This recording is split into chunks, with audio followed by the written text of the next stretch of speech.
Hello साथियों, welcome to rally study. दोस्तों, आज की इस वीडियो में मध्य प्रदेश पुलिस आरक्षक 2023 के स्पेशल एग्जाम का नेक्स्ट एनालिसिस आपके लिए लेकर आए हैं।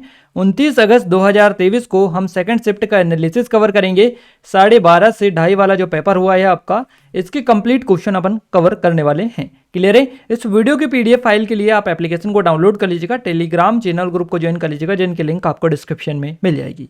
साथ ही एग्जाम टाउन चैनल को अगर सब्सक्राइब अभी तक नहीं किया है तो कर लीजिएगा, क्योंकि नेशनल का पूरा करंट अफेयर हम आपको इसी चैनल पर कवर करवा रहे हैं। डेली बेसिस पर आपके वीडियोस आ रहे हैं इस चैनल पर। जो जो टॉपिक आपके एग्जाम में पूछे जा रहे हैं उन सभी पर वीडियोस आपके लिए लेकर आ रहे हैं। क्लियर है गाइज? आज हमें जो है काफ़ी अच्छे खासे क्वेश्चंस आप सभी ने भेजे हैं। आप सभी का बहुत बहुत धन्यवाद हम देना चाहेंगे। क्लियर है? आप भी लोग इनको कमेंट में कमेंट करके जरूर से थैंक्स बोलिएगा, क्योंकि काफ़ी अच्छे खासे क्वेश्चंस इन्होंने आज हमें भेजे हैं। सबसे पहले बात करते हैं किन लोगों ने क्वेश्चंस भेजे हैं। तो नीलेश उइके जी जो कि सिवनी से हैं, इन्होंने 82 स्कोर किया है। सरन सांखला जी जो कि हरदा से हैं, इन्होंने 60 स्कोर किया है। इसके अलावा सलोनी चौधरी जी जो कि नर्मदापुरम से हैं, इन्होंने 75 स्कोर किया है। मनीष मेवाड़े जी जो कि सीहोर से हैं, इन्होंने 85 स्कोर किया है। और गोविंद कुमार जी जो कि आजमगढ़ उत्तर प्रदेश से हैं, इन्होंने 83 स्कोर इसमें किया है। क्लियर है? तो इन सभी ने काफ़ी अच्छे स्कोर किया है और काफ़ी अच्छी तरीके से हमें क्वेश्चंस इन्होंने बताए, यहाँ तक कि पूरी डिटेल इन्होंने बता दी है ऑप्शंस के साथ साथ, है ना। तो इन सभी का आप भी जरूर से कमेंट में थैंक्स बोलिएगा, क्योंकि इन्हीं की वजह से आप सभी को इतने अच्छे खासे क्वेश्चंस मिल रहे हैं, यहाँ तक कि पूरे के पूरे एज इट इज क्वेश्चंस आपको मिल रहे हैं। और आप लोगों का भी आगे आने वाले दिनों में एग्जाम है, तो आप हमें इन नंबर पर अपने क्वेश्चन जरूर सेंड करें, ताकि हम आपको सटीक और 100% एक्यूरेट एनालिसिस दे पाएँ। आइए स्टार्ट करते हैं आज की शानदार वीडियो को लाइक नहीं किया है तो लाइक कर दीजिए, शेयर कर दीजिए अपने दोस्तों के साथ में। चैनल को सब्सक्राइब नहीं किया है, सब्सक्राइब करके बेल आइकन को ऑल पर सेलेक्ट कर दीजिएगा, ताकि जो भी नया वीडियो आए सबसे पहले आप सभी के पास में पहुंच पाए। गाइज, आज हमारा क्वेश्चन है, चंपारण सत्याग्रह किस वर्ष में हुआ था या कब हुआ था। तो ये चंपारण जो सत्याग्रह था यह 1917 में हुआ था। 19 अप्रैल 1917 को हुआ था। चंपारण बिहार राज्य का एक जिला है, यहाँ पर ये हुआ था। तो क्वेश्चन पूछा जाए कि चंपारण सत्याग्रह किस राज्य में हुआ था, तो बिहार राज्य आपका करेक्ट आंसर रहेगा। 1917 में हुआ था, 1917 में। और यहाँ पहला लोकप्रिय सत्याग्रह है जो शुरू किया गया था। प्रमुख व्यक्ति महात्मा गांधी, राजेंद्र प्रसाद, ब्रज किशोर प्रसाद, जे.बी. कृपलानी और अन्य थे इसमें शामिल, है ना। ये प्रमुख व्यक्ति थे इस आंदोलन के। चंपारण सत्याग्रह लागू हुआ क्योंकि किसानों को अपनी जमीन के एक हिस्से में नील की खेती करने के लिए मजबूर किया गया था, और इससे किसानों में बहुत आक्रोश था। तो ये बेसिकली चंपारण सत्याग्रह था। अगला क्वेश्चन है गाइस हमारा, निम्नलिखित में से कौन सा देश आधिकारिक तौर पर परिवार नियोजन कार्यक्रम को अपनाने वाला पहला देश था। सही जवाब रहेगा भारत। भारत दुनिया का पहला देश था जिसने 1952 में परिवार नियोजन के लिए एक राष्ट्रीय कार्यक्रम शुरू किया था। कार्यक्रम के मुख्य उद्देश्य थे कम प्रजनन दर और आर्थिक विकास को आगे बढ़ाने के साधन के रूप में धीमी जनसंख्या वृद्धि। ये इसका मुख्य उद्देश्य था। अगला क्वेश्चन है, संयुक्त राष्ट्र संघ के कौन से अंग को 1 नवंबर 1994 को स्थगित कर दिया गया।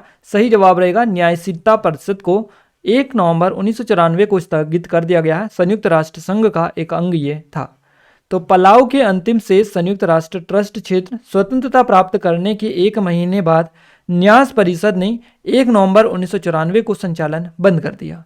परिषद ने 25 मई 1994 को अपनी प्रतिक्रिया के नियमों को संशोधित किया, वार्षिक रूप से बुलाने की आवश्यकता को दूर करने के लिए, और इसके बजाय आवश्यकता अनुसार मिलने के लिए सहमत हुए अपने निर्णय या अपने अध्यक्ष के निर्णय से या अपने सदस्यों के बहुमत से अनुरोध पर महासभा या सुरक्षा परिषद, है ना। तो ये 1 नवंबर 1994 को इसका संचालन बंद हो गया, स्थगित कर दिया गया इसको।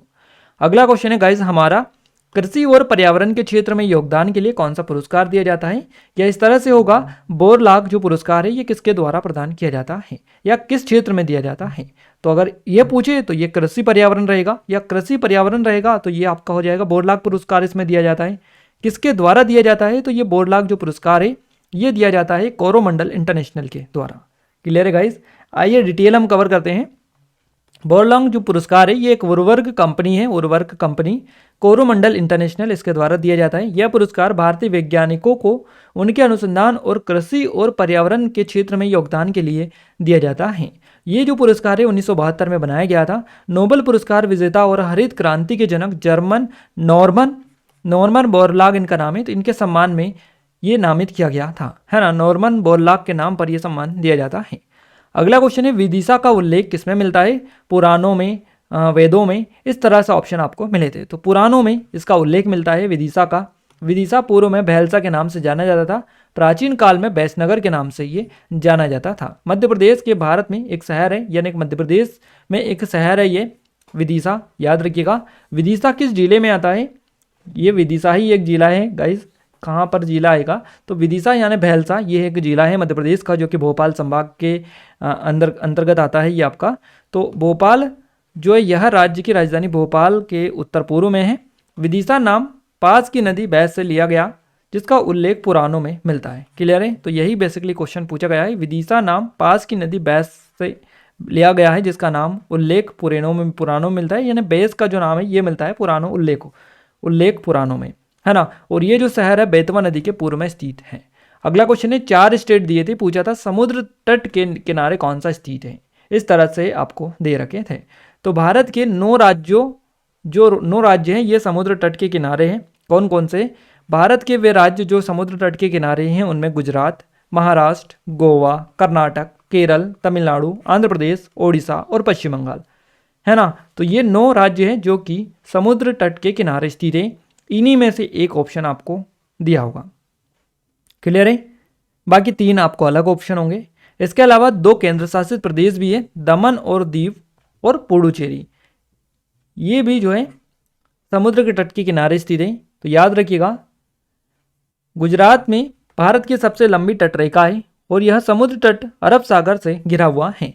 अगला क्वेश्चन है महाराष्ट्र का संबंध मुंबई से है, तो मध्य प्रदेश का किससे है?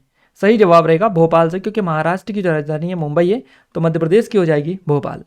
अगला क्वेश्चन है JHF में H का फुल फॉर्म क्या है ना। H का पूरा नाम होता है ह्यूमैनिटी, तो इसका पूरा नाम है JHF का जेफन ह्यूमैनिटी फाउंडेशन इसको बोला जाता है। तो जेफन ह्यूमैनिटी फाउंडेशन ये है जेफन मानवता फाउंडेशन, है ना।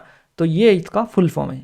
अगला क्वेश्चन है पटोला सिल्क के लिए कौन सा राज्य प्रसिद्ध है? गुजरात आपका करेक्ट आंसर रहेगा। पटोला एक दोहरा एकत बुनी साड़ी है जो आमतौर पर रेशम से बनाया जाता है, जिसे भारत के गुजरात राज्य के पाटन शहर में बनाया जाता है पटोला को। क्लियर है? और ये वे बहुत महंगे होते हैं जो केवल शाही और अभिजात वर्ग के परिवारों से संबंधित लोगों द्वारा पहने जाते हैं। अगला क्वेश्चन है गाइस हमारा, दुनिया का सबसे बड़ा निर्यातक देश कौन सा है? सही जवाब रहेगा चाइना। चीन जर्मनी को पछाड़ते हुए दुनिया का सबसे बड़ा निर्यातक देश बन गया। पिछले 7 साल में, यानी कि 7 साल में पहली बार ऐसा हुआ है कि जर्मनी को चीन ने पीछे छोड़ा हो। जर्मनी और चीन के बीच बड़े पैमाने पर व्यापारिक संबंध है, लेकिन दिसंबर में चीन का निर्यात 17% बढ़ गया। तो चीन अब दुनिया का सबसे बड़ा निर्यातक देश बन गया है। पहले कौन था? जर्मनी। अगला क्वेश्चन है 2011 की जनगणना के अनुसार भारत में लिंगानुपात कितना है? सही जवाब रहेगा 943 लिंगानुपात है भारत का 2011 की जनगणना के अनुसार। देखिए 1000 प्रति 1000 पुरुषों पर 943 महिलाएं भारत में हैं। क्लियर है? तो ये लिंगानुपात होता है, प्रति 1000 पुरुषों पर महिलाओं की संख्या का लिंगानुपात बोला जाता है। लिंगानुपात का उपयोग प्रति 1000 पुरुषों पर महिलाओं की संख्या का वर्णन करने के लिए किया जाता है। भारत में महिलाओं की जनसंख्या ज्ञात करने के लिए लिंगानुपात एक मूल्यवान स्रोत है और भारत में महिलाओं का पुरुषों से अनुपात कितना है ये बेसिकली देखा जाता है।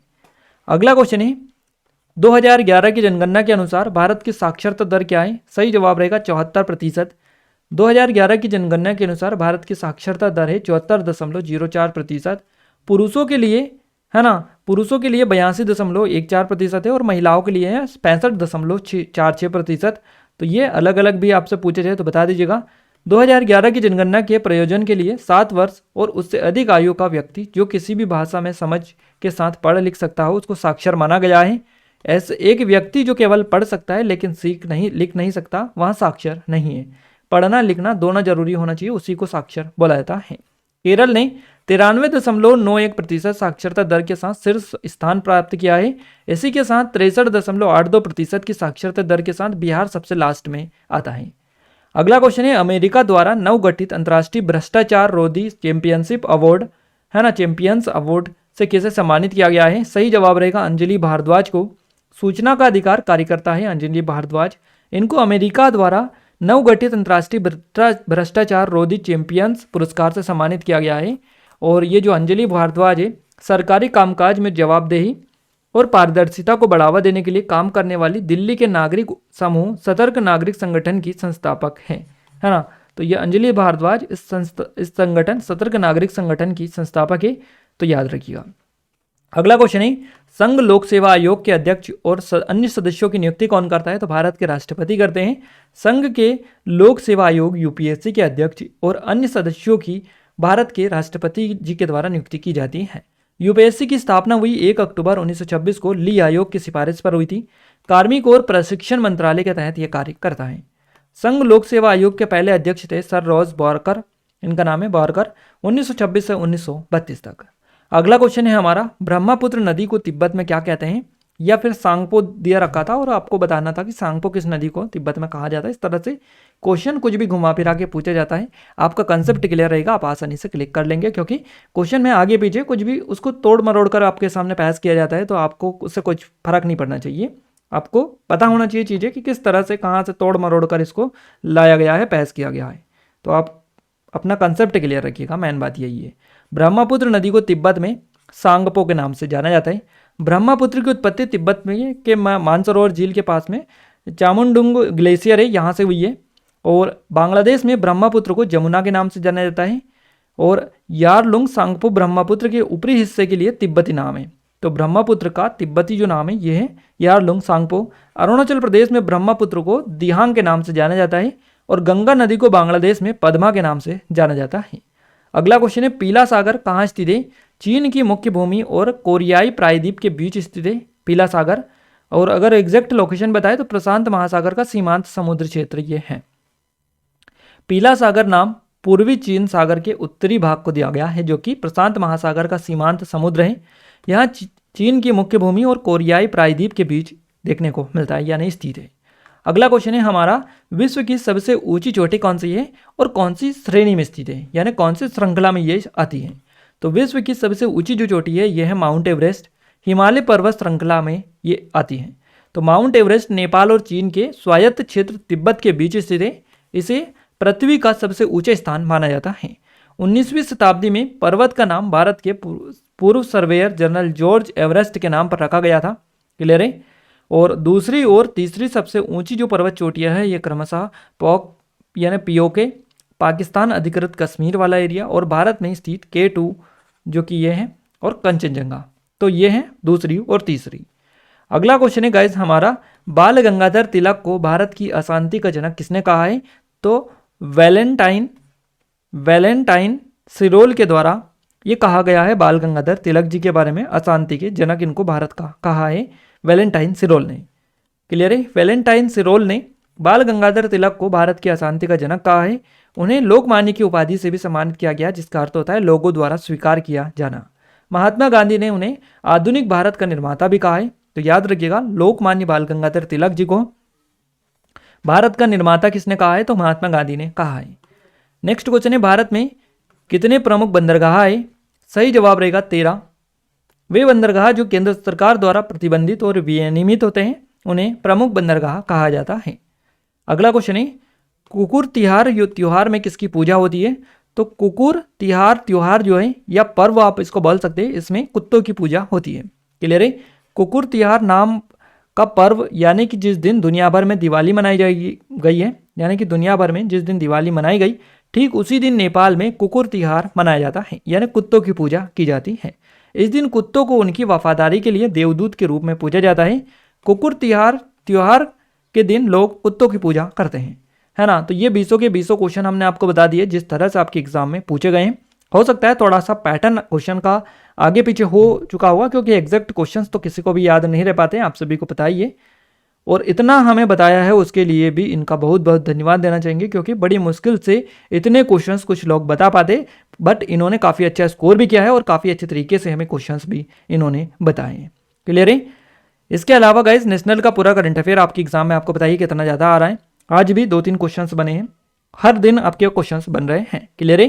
तो हम एग्जाम टाउन पर डेली बेसिस पर कवर करवा रहे हैं, आप डिस्क्रिप्शन में लिंक मिलेगी, जरूर से विजिट करिएगा। ये कुछ ऑनलाइन कोर्स है, सी बुक्स, टेस्ट सीरीज है, इनकी मदद से काफ़ी हद तक इंप्रूव कर सकते हैं आपका स्कोर आप। तो डिस्क्रिप्शन में लिंक है, जरूर से एक बार विजिट करिएगा। क्लियर है? अब अपन बात करते हैं साइंस की। साइंस का जो पहला क्वेश्चन है यह है, पादप जगत से एक क्वेश्चन पूछा गया। वैज्ञानिक नाम से रिलेटेड क्वेश्चन पूछा गया है। द्रव्यमान और एनर्जी के संबंध में क्वेश्चन बना है आपका। इनमें से कौन सा अर्धचालक है, ये क्वेश्चन बना है। तो सिलिकॉन, जर्मेनियम, गैलियम, ऑर्सनाइट, ये जो है अर्धचालक है। इन्हीं में से एक ऑप्शन आपको मिला होगा।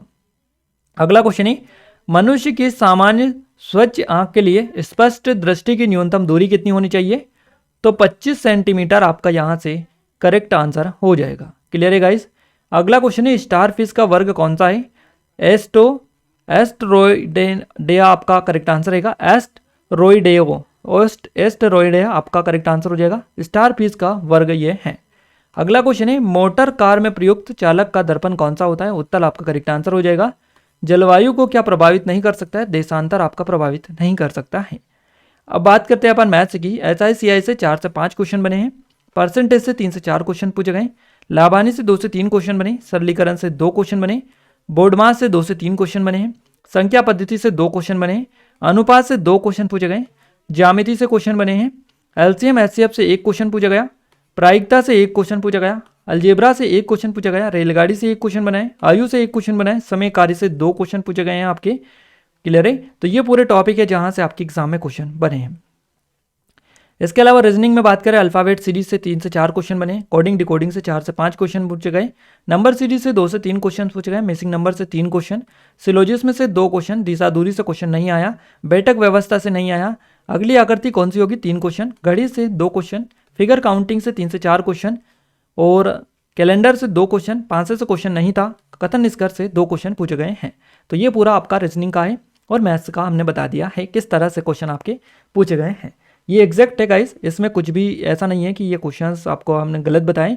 ये जो उन्होंने बताया सेम टू सेम चीज़ें हमने आपको बताने की कोशिश की। इसमें कुछ भी हमने करेक्शन नहीं किया है ना। तो ये पूरा आप इसको देखिए, ऑथेंटिक तो आपको पता ही है कि इस तरह के जो क्वेश्चंस है मेमोरी बेस्ड क्वेश्चंस है ये, क्योंकि आपको पेपर नहीं दिया जाता है।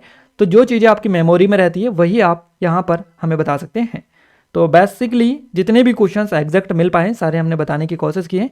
बाकी आप भी कमेंट में कमेंट करके जरूर से बताइएगा किस तरह का पैटर्न है, क्या क्या चीज़ें आपकी पूछी जा रही है ना, और कैसा एग्ज़ाम में बाकी जो स्कोर रह रहा है वो कितना क्या रह रहा है। तो आप भी कमेंट में कमेंट करके बताइएगा।